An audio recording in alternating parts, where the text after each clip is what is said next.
खौफनाक हवेली। कुछ दिन पहले की बात है। बिहार के एक गांव के किनारे एक पुरानी जर्जर हवेली थी, जिसे लोग खौफनाक हवेली के नाम से जानते थे। कहते हैं वहां रात को अजीब अजीब आवाजें आती थीं। कोई भी सूरज ढलने के बाद उस हवेली के करीब जाने की हिम्मत नहीं करता था। इस हवेली के बारे में कई कहानियां प्रचलित थीं। कहा जाता था कि उस हवेली में कभी एक रईस परिवार रहा करता था। लेकिन एक रात एक भयानक हादसा हुआ और पूरा परिवार गायब हो गया।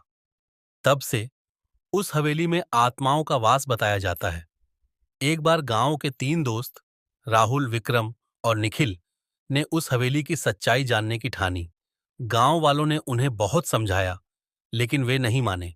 वे तीनों आधी रात को टॉर्च और कैमरा लेकर हवेली में घुस गए। हवेली के अंदर का माहौल डरावना था।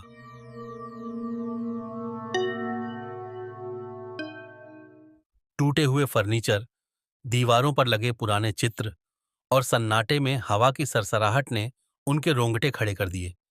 जैसे ही वे मुख्य हॉल में पहुंचे, उन्हें लगा कि कोई उनकी तरफ देख रहा है। अचानक दरवाजा जोर से बंद हो गया।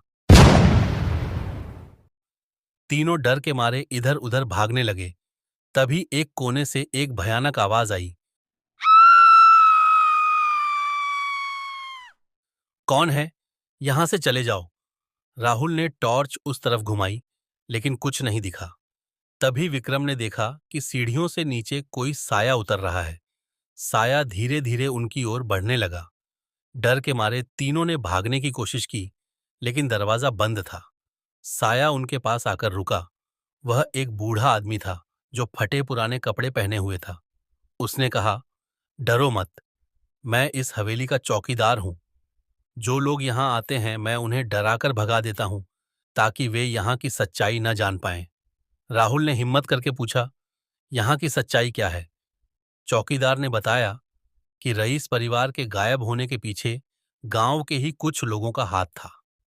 हवेली के खजाने के लालच में उन्होंने परिवार को मार डाला और खजाना छिपा दिया। लेकिन उन लोगों की आत्माएं आज भी इस हवेली में भटकती हैं। यह सुनकर तीनों के होश उड़ गए। तभी अचानक हवेली की दीवारों पर खून के धब्बे उभरने लगे और भूतिया परछाइयां चारों ओर मंडराने लगीं। चौकीदार ने चिल्लाते हुए कहा, भागो, इससे पहले कि वे तुम्हें अपना शिकार बना लें। तीनों किसी तरह दरवाजा खोलकर भागे और गांव लौट आए। उन्होंने गांव वालों को सब कुछ बताया। उस दिन के बाद किसी ने भी खौफनाक हवेली का रुख नहीं किया। हवेली अब भी वीरान और रहस्यमयी बनी हुई है। क्या आप उस हवेली में जाने की हिम्मत करेंगे?